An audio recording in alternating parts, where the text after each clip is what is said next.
안녕하세요. 오늘 강의를 맡은 법의학자 유성호입니다. 오늘 제 강의로의 주제를 삼은 것은 품격 있는 삶을 바라보는 법의학자의 시선입니다. 여러분들은 법의학자 하면 무엇이 떠오르시나요? 네, 아마 부검 많이 떠오르실 것 같습니다. 저도 매주 월요일과 금요일 일주일에 2번씩 적게는 2명에서 많게는 8명까지 부검을 합니다. 아니 그러면 죽음을 매일 생각하는 사람이 도대체 삶에 대해서, 그것도 품격 있는 삶에 대해서 어떤 이야기를 할까 궁금하시죠? 여러분께 오늘 제가 느끼는 죽음으로써 삶을 바라보는 새로운 관점에 대해서 여러분께 말씀드리도록 하겠습니다. 우선 여러분께 보여드리고 싶은 통계가 있는데요.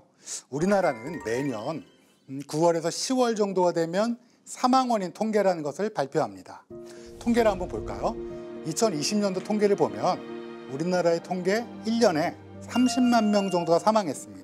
그러면 이 사망하게 되는 원인이 무엇일까 궁금하시죠? 아마 많은 의학 프로그램이라든지 건강 프로그램에서 나올 텐데 우리나라 사망 원인 1위는 암입니다. 우리나라 사람들이 왜 이렇게 많이 암이 걸릴까? 이렇게 의아해 하실 텐데요. 사실은 우리나라가 암에 많이 걸려서가 아니고요. 우리나라가 사람들이 오래 살기 때문에 그만큼 암에 걸릴 찬스가 나이가 들면서 높아지기 때문에 암이 1위가 되는 거죠. 그럼 2위는 뭘까요? 2위는 심장질환입니다. 3위는 폐렴, 4위는 뇌혈관 질환. 이런 식으로 진행이 되는데요. 그럼 여러분 또 궁금하신 게 있을 것 같아요. 암 중에 1위는 뭘까요? 네, 암 중에 1위는 폐암입니다. 그러면 여러분들께 제가 여러분들의 부모님과 같은 나이 될 것 같은데요. 아니 여기까지 와서도 이걸 들어야 되나 걱정하실 텐데 그래도 제가 의사이니까요. 법의학자이자 의사이니까 여러분께 꼭 말씀드리고 싶은 건 금연이 사망 원인 1위인 폐암을 예방할 수 있는 첫 번째 지름길이다. 이 정도는 말씀드릴 수 있을 것 같습니다. 이렇게 우리나라는 1년에 한 30만 명 정도 사망하고 그 다음에 사망 원인 1위는 암이고 2등이 심장질환, 3등이 폐렴, 4등이 뇌혈관 질환. 이 정도 정보를 드렸는데요. 여러분도 궁금하실 거예요. 법의학자는 주로 살인 같은 거 다루지 않나요? 맞습니다. 저희는 보통 법률에서 의뢰한 사건들을 부검하게 되는데요. 근데 여러분 우리나라의 사망 원인에 10위 안에 들어갈까요? 살인이? 그럴 리가 없죠. 우리나라는 인구 30만 명이 매년 사망한다고 그랬잖아요. 그중에 살인은 몇 명이나 될까요? 한 400명밖에 되지 않아요. 통계청 통계로. 그렇게 보면 인구 5천만 명이 사는 그래도 좀 큰 나라인데 1년에 400명이면 여러분들이 신문이나 아니면 인터넷에서 우리나라 좀 끔찍한 일이 많다라고 생각하실지 모르지만 실제로는 굉장히 안전한 나라다. 이건 뭐 여러분들이 지금 우리 국방의 의무를 훌륭하게 수행해 주시고 또 뭐 이런 것도 굉장히 기인을 하겠죠. 그렇기 때문에 살인은 사실 우리나라에 그렇게 높은 게 아니라 사실은 낮습니다. 인구 10만 명당 0.8명 이하인데요. 이 정도면 일본, 대만, 유럽으로 따지자면 뭐 스웨덴, 네덜란드, 덴마크, 아이슬란드 정도랑 비슷한 수준이라서 여러분 딱 듣기에도 어떻습니까? 선진국과 비슷하구나 이렇게 생각하실 것 같아요. 그러면 뭐 어떤 나라가 높을까요? 전 세계 사망 원인 1위. 네, 베네수엘라랑 엘살바도르라는 나라가 왔다 갔다 1, 2위를 합니다. 경제 상황이 불안해지고 치안이 불안해지면 이렇게 좀 이런 게 높아지죠. 근데 우리나라는 어떻습니까? 우리나라는 10만 명당 0.8명 이하로 굉장히 안전한 나라다. 이렇게 말씀드릴 수 있을 것 같아요. 그러면 여러분도 궁금해하실 거예요. 제가 일주일에 2명에서 8명까지 부검을 한다고 그러는데 그러면 1년에 몇 건 정도 하나요? 물어보실 것 같은데요. 200건 정도 합니다. 부검을. 저 혼자서. 그러면 우리나라의 법의학자가 몇 명인가요? 50명쯤 돼요. 그러면 1년에 몇 명, 50명이 몇 명 부검하나요? 한 10,000명 정도 부검합니다. 아니 그러면 살인인 400명밖에 되지 않는데 어떻게 10,000명이나 이렇게 검사를 합니까? 물어보실 텐데 저희는 꼭 살인만 하는 건 아니고요. 원인을 알 수 없는 죽음, 그리고 왠지 급작스러운 죽음, 그리고 의료사고 등등 여러 가지 것들을 하다 보니까 10,000명 가까이 됩니다. 제가 최근에 부검한 케이스는 여러분 지금 코로나 바이러스 감염증 19 때문에 답답하시죠. 그것 때문에 돌아가신 분도 제가 부검을 한 적이 있습니다. 그래서 제가 굉장히 다양한 형태의 죽음을 보게 되고 그래서 여러분께 오늘 이것저것 말씀드리려고 하는 거예요. 또 통계를 조금 더 보시면 뭐 남자 여자 차이가 크게 없지만 사실은 조금 차이가 있는 게 우리나라 그 사망 원인 5위가 남자는 좀 안타깝게도 자살이에요. 여성은 알츠하이머병이고요. 약간 여러분 여기서 조금 슬퍼하실 수도 있는데 이게 좀 우리나라가 높긴 합니다. 그렇지만 이게 우리가 조금 더 극복해야 되고 극복하기 위해서 정부도 예산을 투자하고 있고 그래서 이것들이 점점 낮춰지지 않을까 생각합니다. 근데 이제 자살은 사실 우리나라에서 그 원인이 문제가 되는 건 노인 자살이에요.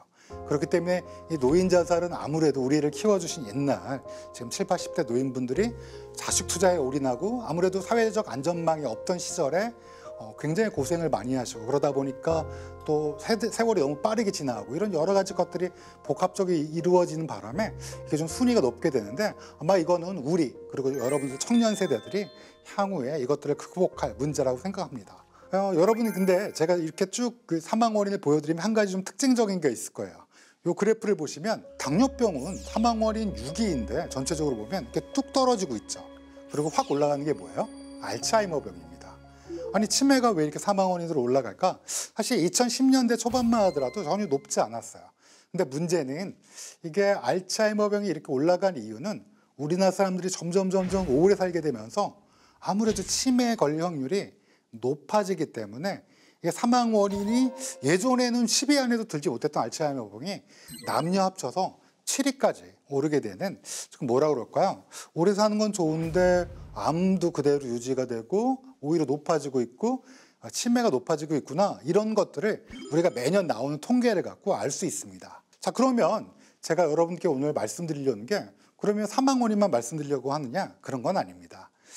제가 아까도 잠깐 말씀드렸지만 우리 오래 살죠. 우리나라 사람들이 점점 오래 살게 됩니다.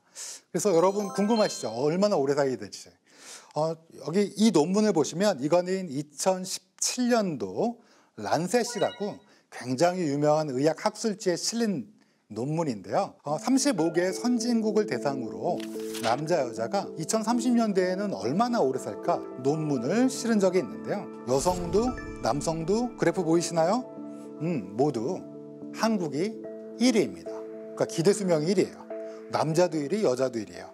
그렇게 하면 여러분들 그럼 2위는 어떤 나라인가요? 스위스, 네덜란드, 벨기에 등등 프랑스 우리가 선진국이라 여겨져 있는 나라를 미국, 일본 다 합친 그런 35개국에서 남녀 모두 1위인 거예요. 그럼 여러분 굉장히 기분이 좋잖아요. 근데 제가 지금까지 쭉 말씀드린 거를 아마 살펴보시면 잠깐만 오래 사는 거 좋죠. 좋은데 뭔가 조금 껄쩍지근한 게 있죠. 어떤 걸까요? 치매도 늘어가는 것 같고 그리고 암도 늘어나서 여전히 사망 원인이 1위고 뭔가 오래 사는 건 좋은데 이런 질병이 조금 마음에 걸린다 이렇게 생각하는 우리 장병 여러분이 계시면 굉장히 훌륭하실 것 같습니다. 그래서 인간은 오랫동안 아니 잠깐만 이 질병에 걸리지 않고 오랫동안 살 수 있는 길이 없을까라는 생각을 해왔어요. 여기서 한 발자국 더 우리 영원히 살 수 있지 않을까라는 생각을 하게 된 거예요. 근데 여러분 생각해 보세요. 옛날 사람들은 내가 어디 있냐고 생각했을 때 심장에 있다고 생각했어요. 그래서 왜냐? 사랑하는 사람을 보면 가슴이 두근대잖아요. 그러니까 아마 여기에 마음이 있나 보다 라고 생각을 했어요. 그런데 의학이 발달하다 보니까 우리의 마음이 어디 있다는 걸 알게 됐어요. 네, 뇌에 있다는 걸 알게 됐어요. 불과 한 1.5kg 정도밖에 안 되는 이 말랑말랑한 부침용 두부 정도 되는 말랑말랑한 이 뇌에 우리가 생각하는 나라는 인식 그리고 내가 누구를 사랑하고 누구에게 사랑받고 이런 모든 마음이 뇌에 담겨져 있다는 거죠. 그러니까 여기서 한 발자국 더 나와서 그러면 이 뇌를 오랫동안 살게 하면 그러면 내가 살아있는 거 아닌가라는 발칙한 상상도 할 수 있겠죠. 2019년도에 예일대학교 의과대학 연구진들이 놀라운 실험을 했어요. 어떤 실험을 했냐? 돼지를 수백 마리를 도살을 했어요. 뭐 우리 인간은 육식을 위해서 죄 많은 동물이죠. 근데 그 돼지 중에 한 50여 마리를 뇌를 꺼낸 거예요. 한 4시간 걸렸어요. 그래서 그거를 그대로 미리 만들어 놓은 장치 안에 뇌를 집어넣습니다. 그 장치의 이름은 브레인 EX라고 불렀어요. 근데 그 장치는 놀랍게 돼지 뇌에 혈관을 연결해서 헤모글로빈 들어보셨죠? 혈색소 기반으로 산소와 영양분을 공급했어요. 죽은 지 4시간 지난 뇌를요. 그랬더니 어떻게 됐어요? 뇌의 완전한 기능이 살아난 건 아니지만 거의 70% 가까운 세포의 기능이 살아나고 뇌의 순환이 이루어진 거예요. 놀랍죠? 왜냐하면 우리는 이 돼지가 죽었으면 4시간이나 지났으니까 아예 뇌가 작동하지 않을 텐데 그러면 어때요? 근데 뇌가 일부가 작동했어요. 그럼 여러분은 이렇게 생각하겠죠. 아니 죽자마자 돼지 뇌를 꺼내서 혈관을 연결했으면 돼지가 어떻게 생각하겠어요? 꾸액 하고 나쁜 닌겐 이러면서 죽었겠죠. 그리고 딱 하니까 눈에 보이지도 않고 움직일 수는 없지만 나는 어디지? 깜깜하지만 뭐 이렇게 의식이 있을 수 있다. 이런 상상도 해볼 수 있죠. 그래서 이런 실험은 굉장히 놀라운 파장을 일으켰어요. 그래서 많은 사람들이 죽음은 뭐냐? 도대체 죽음이란 무엇이냐? 라는 많은 후속 논쟁이 벌어지는 그리고 논문이 나오는 계기를 마련했어요. 그래서 제가 생각하기에 언젠가가 언젠가냐? 이런 거를 이제 특이점이라고 부르는 사람도 있는데요. 뭐 2040년대라고 얘기한 사람도 있고 2100년도 후반일 거다. 뭐 이렇게 얘기하는 사람도 있지만 언젠가 호모사피엔스는 멸절할 것이다. 이게 뭐 해성이 떨어져서 뭐 행성이 뭐 폭발해서가 아니라 호모사피엔스란 이 우리 피와 살로 이루어진 우리 인간은 없어지고 다만 다른 인간으로 어떤 인간일까요? 랜선 속의 인간 뭐 이런 걸로 다른 존재 이런 걸 유발 하라리의 사피엔스는 뭐라고 그랬죠? 트랜스 휴먼이라고 그랬죠. 트랜스 휴먼이라는 존재로 바뀔 것이라고 예상하는 사람들이 과학자들이 굉장히 많습니다. 저 또한 아마도 언젠가는 그렇게 될 거라고 보여요. 그러면 우리는 언젠가 저 때는 안 될 것 같아요. 여러분들은 건강 열심히 생기셔서 오랫동안 기다리시면 가능할 수도 있을 것 같습니다. 우리 장병 여러분 20대는. 근데 그럴 때는 아마 여러분들이 고민할 거예요. 인간으로 죽을 것인가 아니면 다른 존재로 영생할 것인가 이런 거를 생각할 날도 언젠가는 올 것이다 라고 말씀드리고 싶어요. 자, 그런데 문제는 사실 우리 인간은 죽음을 피할 수가 없어요. 저는 늘 느낍니다. 제가 초보 법의학제 때는 사실 죽음이 되게 두려웠어요. 전 매일 봤으니까요. 그렇죠? 직업이 죽음을 보는 거니까 죽음을 생각하는 거다 보니까 처음엔 굉장히 두려웠어요. 왜 두려웠냐? 너무 알 수 없는 거예요. 그리고 그런 감정이 몇 년 지나다가 어떤 생각이 들었냐? 허무하다는 생각이 들었습니다. 자칫 그런 우리 쉽게 빠질 수 있는 그런 마음에 빠지게 됐어요. 근데 이 일을 오래 하다 보니까 드는 생각은 사실은 우리가 이 삶이 굉장히 불확실하지만 또 우리에게 주어진 하루하루가 있다는 점에서 이 삶을 보다 충실하게 사는 게 가장 좋은 방법이 아닐까. 이 삶은 나에게 주어진 순간순간을 최선을 다하는 게 가장 우리에게 주어진 어떤 그런 책명이라고 할까요? 임무가 아닐까라는 생각을 지금까지 해오고 있습니다. 네, 제가 생각나는 에피소드가 하나 있는데요. 대학가가 밀집한 곳에서 자취를 하던 여학생이 같은 여학생 친구들이랑 잠을 자다가 한 명이 그만 사망해서 제 부검대에 오르게 됐습니다. 저는 보자마자 사실 사망 원인을 알았습니다. 어떻게 알았냐고요?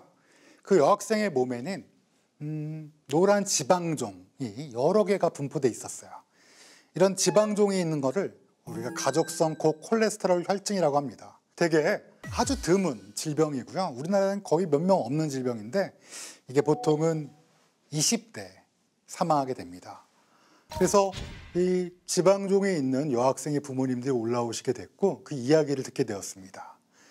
이야기를 들으면서 굉장히 여러 가지 생각들을 하게 되었는데요. 이 여학생은 사실 어렸을 때부터 계속 아프고 쓰러지기도 하고 이래서 가족분들이 서울에 있는 대학병원에 막 다녀서 이미 알고 있었습니다.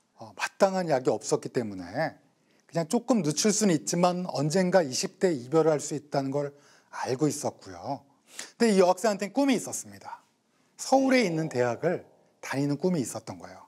근데 그 지역은 좀 한미한 지역이라서 사실 서울에 있는 대학에 오려면 굉장히 공부를 열심히 해야 되는 지역이었어요. 근데 그 여학생은 그렇게 성적이 되지는 않았다고 합니다. 근데 놀랍게도 그 여학생이 수능에서 대박이 난 거예요.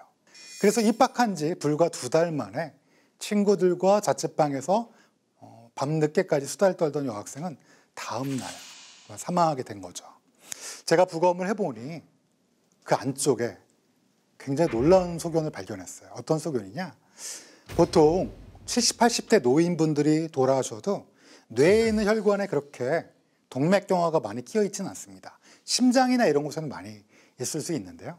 근데 이 여학생은 지병이 가족성 지병이 있었기 때문에 그 지병 때문에 이 대뇌에도 혈관에 동맥경화가 매우 심하게 나타나 있었습니다.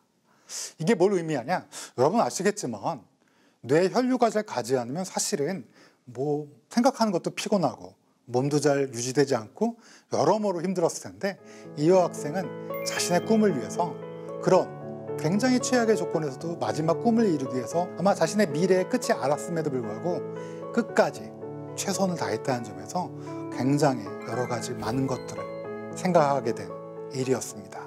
제가 의사로서 또 법의학자로서 갑자기 돌아가신 분들도 많고 또 더 살 수 있었는데 안타깝게 뭔가가 조금 안 맞아서 이런 것들을 많이 보다 보니까 제가 많은 생각을 하게 되고 학문적으로 여러 가지 것들을 연구하다 보니까 여러분께 딱 3가지만 건강하게 오래 살 수 있는 방법은 꼭 말씀드리고 싶었어요. 왜냐하면 20대 때부터 그리고 30대 때부터라도 내가 몇 살이라도 지금 당장 실천하는 게 중요하기 때문에 여러분께 꼭 말씀드리고 싶은 내용이 있습니다. 첫 번째, 젊음을 과신하지 말고 능동적으로 건강을 생각하자는 내용입니다. 여러분 군대 오셔서 뭐 사실 저도 군대 가봤지만 군대 가서 규칙적인 생활을 하니까 어떻습니까? 신체 건강해지면 분명합니다. 그렇기 때문에 젊음을 과신하지 말고요. 지금부터 능동적으로 건강을 생각하는 거예요. 그리고 제가 아까 말씀드린 것처럼 여러분들이 담배라든지 그리고 뭐 운동을 안 한다든지 또 게으르게 행동한다든지 이런 우리가 흔히 하는 지식 있죠. 젊었을 때부터 보다 건강을 생각하고 이거에 맞게 행동하시는 게 여러분에게 분명히 중요할 것 같습니다. 의학 논문을 살펴보다 보면 굉장히 재미있는 내용이 있어요. 어떤 내용이냐? 자신의 삶의 목표를 세워서 행동하는 사람이 가장 건강하다는 내용이 의학 논문에 실려 있습니다. 아니 이렇게 말씀드려 여러분 무슨 그 스피치 강사 뭔가 무슨 이렇게 정훈 장교님들이 오셔서 목표를 가져라 뭐 이렇게 말씀하시는 그런 거라고 생각하실지 모르겠지만 놀랍게도 의학적으로도 자신의 삶의 목표를 세우고 그거에 따라 행동하는 사람들이 신체적으로도 건강하다라는 논문이 굉장히 많습니다. 그렇기 때문에 여러분들도 신체 건강하고 보다 풍요로운 삶을 위해서는 방금 말씀드린 것처럼 삶에 대한 목표를 세워서 행동하라 라고 말씀드리고 싶어요. 3번째는 가장 중요한 것 중에 하나인데요. 주변 사람들과 좋은 사회적 관계를 형성하는 거예요. 일과 그다음에 주변의 친구들, 교우, 그리고 나중에 여러분한테 생길 배우자 등등 여러의 사회적 저장소를 여러분만의 저장소를 만들어야지 나 혼자 갈 수 있다 뭐 이런 식으로 스스로 행동하시는 분들이 사실은 조금은 건강상의 위해가 있을 가능성이 높다는 건 수많은 의학 논문에도 있기 때문에 여러분들 뭐든지 중용을 지켜서 주변 사람들과 좋은 사회적 관계를 형성하는 거 제가 여러분께 꼭 3가지를 말씀드리고 싶어요. 왜냐하면 여러분들은 분명히 오래 살 거야. 분명히 오래 살 건데 건강하게 오래 살 거냐 아니면 아프면서 오래 살 거냐 이건 지금 여러분들의 지금 행동과 관계에 있다 보니까 꼭 말씀드리고 싶었어요. 물론 여기에는 수많은 스킬과 팁이 있겠지만 이런 것들을 준비하는 것 자체가 인생이라고 볼 수 있겠고 이게 바로 우리의 삶의 마지막 종착역을 지나가는 여정 중에 하나인 노화라고 볼 수도 있어요. 그래서 우리는 후회하지 않는 마지막은 없을 겁니다.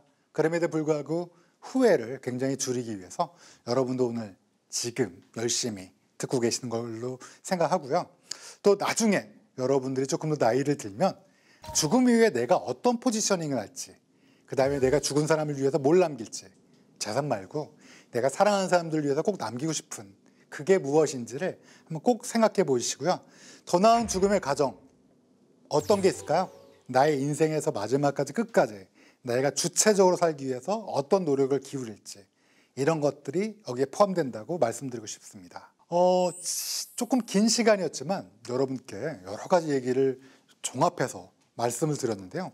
제가 꼭 말씀드린 거 뒤돌아보지 말고 너무 앞에 현혹되지 말고 지금 현재를 위해서 계획을 세우고 충실하게 행동하시는 게 정말로 좋을 것 같다는 선배이자 뭐라 그럴까요? 인생의 선배이자 법의학자로서 여러분께 말씀드렸습니다.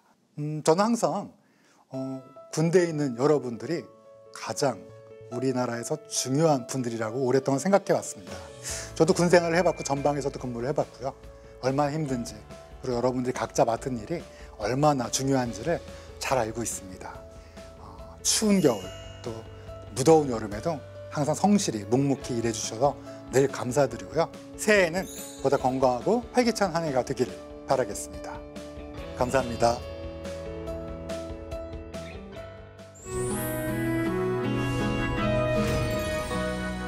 군인의 정신을 살리는 100g의 무기, 진중문고. 그중 3권을 미리 만나보시기 바랍니다.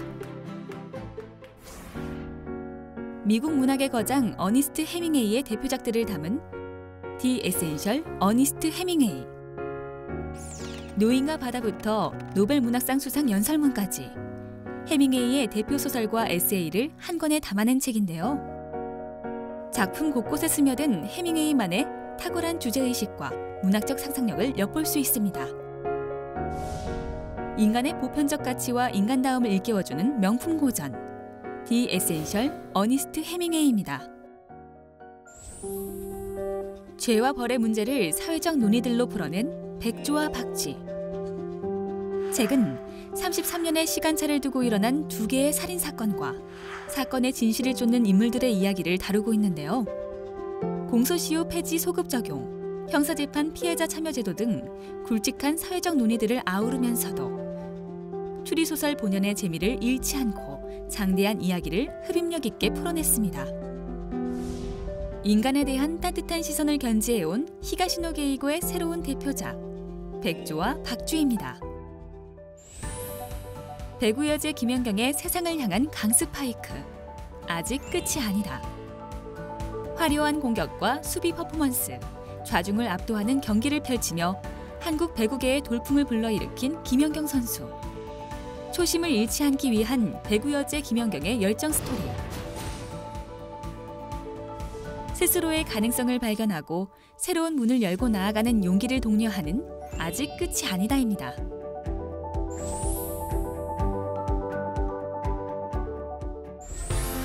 강본 비타민과 TV 특강 지식인에서 모니터 회원을 모집합니다. 모집 인원은 20명. 1월 24일부터 2월 18일까지 인트라넷과 인터넷 메일로 접수 가능합니다. 장병 여러분들의 많은 관심과 지원 바랍니다.